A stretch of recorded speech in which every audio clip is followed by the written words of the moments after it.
Մշտապես հարց է հնչում, թե որն է այնուամենայնիվ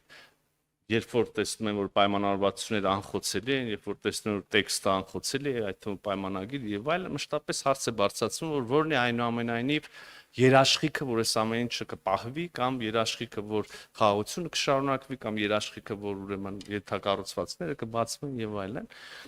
Երաշխիքը մշտապես երաշխիք ասելով մեր ենթագիտակցորեն, թեև նաեւ բան խոսքերի վերբալ մակարդակում մշտապես նկատի է առնվել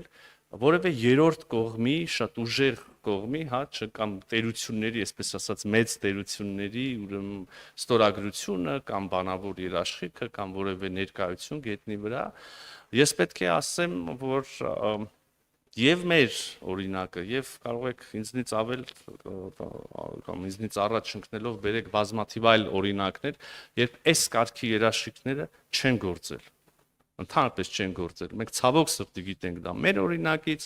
չգիտեմ, ամենաթարմ եւ այսօր ընթացող կոնֆլիկտները կարող եք նայել, բոլորը նույն խնդիր ունեցել են եւ ահա մեր դեպքում պատասխանելով հարցին, թե որն է այնուամենայնիվ երաշխիքը, որ կպահվի Հայաստանի եւ Ադրբեջանի միջև հաստատված խաղաղությունը, կսկսեն գործել պայմանավորվածությունները, հետեւյալն է. բոլոր պայմանավորվածությունները, որը մենք ձեռք ենք բերել, եւ գրել ենք եւ ստորագրել ենք եւ նաեւ հանրային արտահայտում ենք, այդ բոլոր պայմանավորվածությունները համարում եմ փոխշահավետ։ Այս փոխշահավետությունն է, որ ապահովելու է պայմանավորվածությունների հետագա ընթացքը, կենսագործումը եւ հարատեվությունը կարող եմ հույս հայտնել նաեւ